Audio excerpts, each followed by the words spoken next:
y a rien d'objectif. kon ku mel noonu dëgg yàlla appréciation dina xaw a doy waar.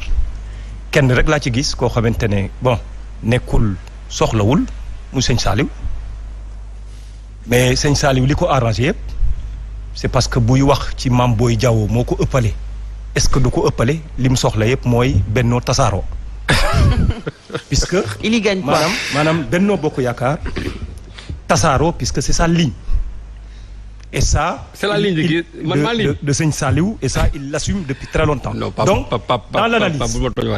dans l'analyse du ma jàpp ci ñii li ñu wax puisque bu ñuy wax seen bopp la ñuy waxal mais li ma ci bëgg a dindi rek mooy le peuple sénégalais bi ñu ci dugal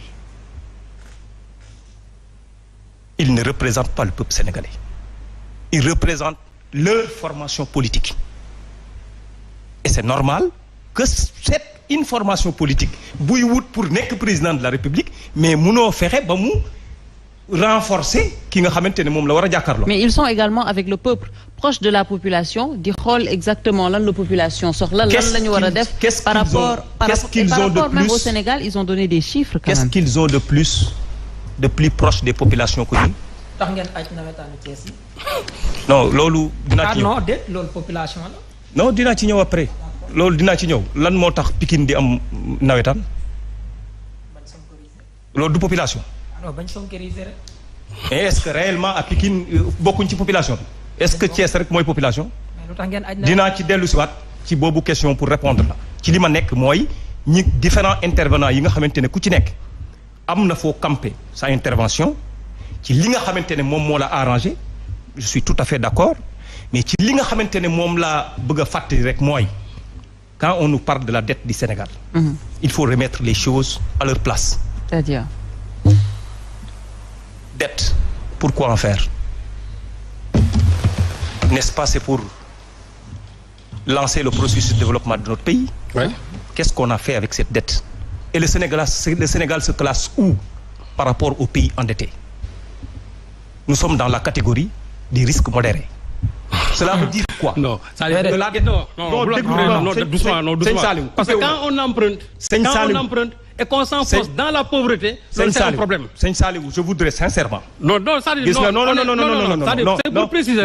Aujourd'hui, le Sénégal se classe 170e sur 191 d'accord. des pays les plus pauvres du monde. Néné, s'il te plaît. 21 pays la ñu raw. 170 sur 191. S'il te plaît. D'accord. Cet endettement n'est pas efficace. Sëñ Saliou, s'il te plaît. Ah, ça, j'ai tellement écouté. Ouais, mais toutes les interventions tirent contre moi. Et pourtant, je n'ai pas bronché. Ah, mais on est en débat, toi aussi, Pape. Non, dama bëgg rek. bu may développer aussi. nga bàyyi ma wax ba pare. ok développe. nga jël sa kaddu. nga tontu ma li nga may tontu. Très bien. puisque quand on parle de dette ku ci nekk ci yéen daa wax dette. ba pare jël Sénégal ne ko. maanaam dette bi mu jël dafa ëpp. te Sénégal ñu classé ko ci àdduna bi. ci ñi nga xamante ne ñoom ñoo nekk ci risque modéré cela veut dire que dette bi mais yàlla moo risque classement la. Oh s'il vous plaît. quand même mais yàlla moo risque lu tax risque ban classement la. et toi aussi tu fais partie de ces chroniqueurs là. non mais dañuy wax dañoo seq débat bi yow say doom a ngi sàq di jël gaal di dem di dem désert bi laissez terminer. donc je vais bien t'écouter après man moom je ne vais pas me lasser à vous écouter. non même si vous intervenez damay déglu leen di bari ba ngeen pare ma soog a continuer nen ne nag bul jël kàddu gi di ko joxaat feneen heure bu ñu intervenir nag dama leen di bàyyi ñu wax. allez-y monsieur dama leen doon wax ci dette bi donc fi ñu classé yow mënoo nekk un chroniqueur wala nga nekk koo xamante ne tey candidat à la présidence de la République jàpp ne ñun ñu nekk ci risque modéré ba pare nga bugg a amplifier. mais risque modéré mooy lan mais risque modéré mooy lan. qu'est-ce qu'on a fait Qu'est-ce qu'on a fait de cette dette? Qu'est-ce qu'on a fait de cette dette? Quand même, il faut pas nous enlever avec ces en 2012. Oui. bi ñuy ñëw ci réew mi. Le taux de croissance du Sénégal ñaata la woon. On ne parle pas de taux de croissance. 1,8%. On ne parle pas de taux de croissance. 1,8%. Qu'est-ce qu'on a fait de cette dette? Cette dette nous a permis de faire du Sénégal 5 ans d'affilée d'un taux de croissance de plus de 6%. Sénégalais yi di gën di sax. Sénégal de 6%. maanaam constant 6%. croissance extraordinaire. ba pare lan lañ def ak cette dette. cette dette nous a permis dama leen ciy jox rek exemple bu ndaw puisque il n'ose pas débattre ci les réalisations du président de la République. Mais quand on parle d'une manière superficielle. Oui. Quand on parle comme ça pour toucher la sensibilité de ces jeunes-là, la sensibilité des populations, hey, on peut avoir un discours un peu populiste qui embrasse tout. Quand aujourd'hui le sociologue nous dit ñoo ngi jël gaal. Mais il devrait aller en profondeur pour nous dire. C'est la meilleure réponse. jël gaal gi lan la. Je vais en venir. Lan mooy cause yi. Lan mooy origine. La pauvreté. C'est le manque d'emploi. Et depuis quand la ñuy jël ay gaal. La nature humaine bi nga xamante ne mooy la nature humaine ci wàllum voyage ci wàllum immigré. lan la doon moom mii sociologue. waroon nañoo wax en tant que sociologue l'équité territoriale en termes de politique publique.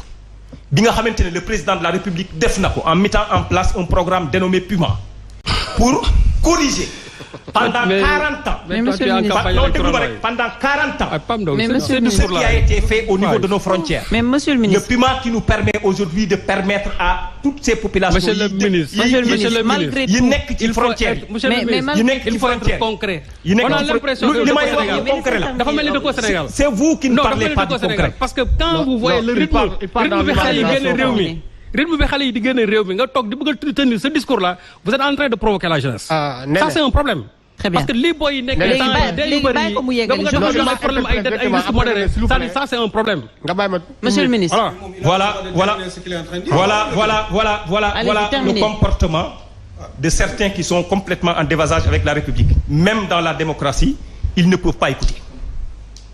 Même en démocratie, dans la liberté d'expression, ils ne peuvent pas écouter les gens. D'accord. Maintenant, alors moi j'ai juste envie de comprendre. booy wax ne ñii jël gaal yi di dem bëgg a jàpp ne man dama ko bëgg a légitimer te déggoo ko ci sama làmmiñ déggoo ma wax ko c'est parce que yaa ngi commencé nag utiliser débat boo xamante ne maanaam langage boo xamante ne yow sa bopp gëmoo li ngay wax dama lay wax li nga xamante ne tey moom ngeen wax ne dañoo am dette lan lañ ci def ndaw ñi ngay wax la politique de jeunesse dans ce pays-là. Depuis 2012 ba tey c'est énormément d'investissements qui ont été mis en œuvre pour permettre aux jeunes d'être dans un cadre d'abord de l'éducation, la formation et maintenant l'emploi. Mais est-ce que ça se fait ressentir? Est-ce que ça se fait ressentir, monsieur le ministre? C'est ça qu'on n'aurait pas à comprendre. Parce qu'aujourd'hui, s'il vous plaît, aujourd'hui, yaa ngi wax bien évidemment que ça se sent.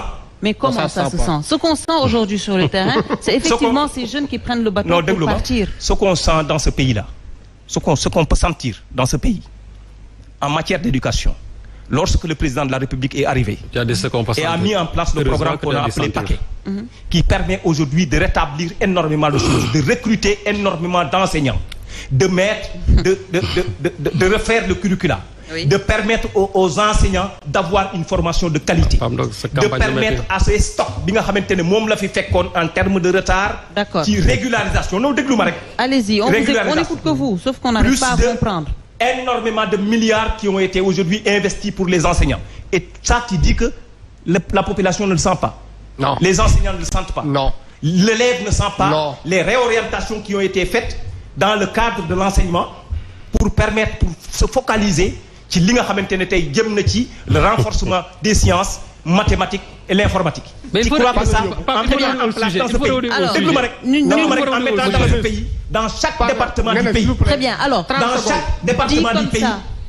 Il faut revenir au sujet. Un institut boo xamante ne tey ci wàllu science lay doon. D'accord. Donc monsieur et toi tu crois que tout ça n'a aucune forme d'importance. Monsieur le ministre, alors que les étudiants orientés à l'IVS ñu ngi nii depuis 1 an mënuñu am sax machine bu ñu jàngee. alors machine ñu ngi toog seen kër di xoole. et alors ñu jàng am seen bac et vous les avez orientés à l'université virtuelle du Sénégal. tu devrais maintenant commencer léegi ngay wax ay waxu ENO. waaw déglu ma rek. sincèrement instant bi ngay wax nii étudiants yi ñu orienté IVS mere nañ la trop. d'accord mais léegi bàyyi ko mu yeggali et puis gis nga dans un mandat bàyyi ko mu ñëwaat au débat s'il vous plaît. dans un mandat non déglu ma rek. non bàyyi ma yegg s'il vous plaît. non yeggali. yow tu n'as pas la parole ba yeggali. tu devais être le ministre comme la jeunesse. non mais Mamadou s'il te plaît. non continue après je vais nga ne s'il vous plaît may nga tontu mais non vas-y. bi ngay wax les enseignants. je vais revenir.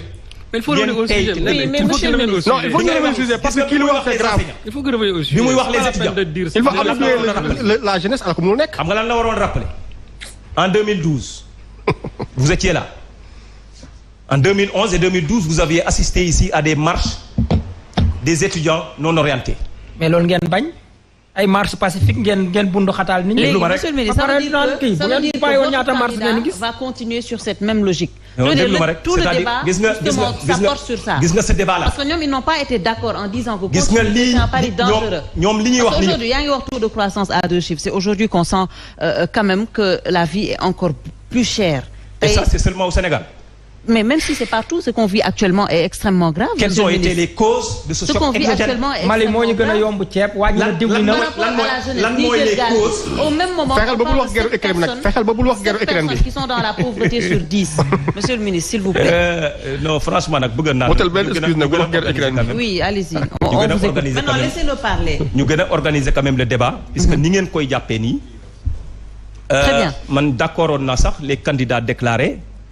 waaye chroniqueur yi bu ñu ci duggee rek mu xaw a doy waar nag. kan mooy chroniqueur. non dañ la jox débat kaddu ñaari yoon ci sama kaw. yow c'est normal ñu lay relancer. man jëlaguma kaddu boobu ba léegi. te jël nga ñaari yoon. non nii seen arrogance bi la ñu war a bàyyi. même bu ñu ñëwee ci plateau pour ñoom. non loolu lañ nekkee. yow yaa fi mettre des œufs fii pour man yow yaa fi yor débat bi du moom moo koy orienté. il n'oriente rien du tout et y a pas d'arrogance. Je pense que depuis tout à l'heure quand il est en train de parler ku fi wax daf la déglu man maa ko jox di ko relance par rapport à cette question de Serigne Saliou avant may ñëwaat ci yéen donc s'il vous plaît. Merci beaucoup Néné. Moi, je crois que c'est un discours qu'on a dans... Monsieur le ministre, yow tam ñëwal directement au but, on va directement au débat. Sama buntu kër à Pikine xam ne arrogance amu fa. Allez-y, venez directement au débat. Je ne suis pas quelqu'un qui est arrogant et je ne vais pas te manquer de respect. Même si on revient au débat, monsieur le ministre. Je ne vais pas le faire. On revient au débat. On revient au débat. Et ce que je veux dire, moi, liñ fi raconté biñ jëlee kaddu yëpp di ko wax ci la gouvernance pendant 12 ans de notre pays dañ koo teg ci wax joo xamante ne waxi populiste la du leneen lu dul loo xamante ne tey wax bu aérien la puisque li ma la doon wax ci dette bi nga xamante ne moom la doon wax loolu laa ko doon dindil ba mu set qu'est-ce qu'on a fait de cette dette on a pris l'argent on s'est endetté pour amener le Sénégal de 1,8% à plus de 6% de taux de croissance boo xamante ne tey moom lañ def ci réew nga dem nag loolu noonu taux de croissance boobu da ngay dem dans tous les secteurs et domaines nga xooli nag bu ci nekk lan lañ fa def en termes de bilan quand on parle du bilan du président de la République Macky Sall même les candidats déclarés n'osent pas parler du bilan du président de la République Macky Sall leneen li nga xamante ne moom ci topp nag ma soog a wax nag ci le candidat bi nga xamante ne ñoom dañoo wax ne nag c'est pas le bon choix wala c'est le bon choix. xam nga kan mooy déterminer le bon choix. Le peuple sénégalais. Peuple sénégalais et ce peuple sénégalais nous a maanaam daf ñoo tàmmal heure bu ñu jàkkaarloog ce peuple sénégalais mu jox ñu ndam xam nga lu tax. les dernières élections moom ne l'ont pas montré. xam nga lu tax. les dernières élections n'ont pas du tout montré. Et quand on analyse Amadou Ba dans la coalition Benno Bokk Yakaar nous sommes une organisation très bien organisée. Quand mon sociologue me dit c'est parce que dans l'APR rien n'est organisé wala sëñ Saliou moo ko wax c'est parce que vous n'êtes pas dans la coalition. Non, moi je n'ai pas dans la coalition Benno Bokk Yakaar pour le savoir aussi. Mais la coalition Benno Bokk Yakaar est très bien organisée et structurée. ba ci Benno Bokk Yakaar la conférence des leaders. boo jógee ci foofu parti bu ci nekk am na un secrétariat. Et dans ce secrétariat, les décisions se prennent là-bas. Quand on est membre dans un parti, oui.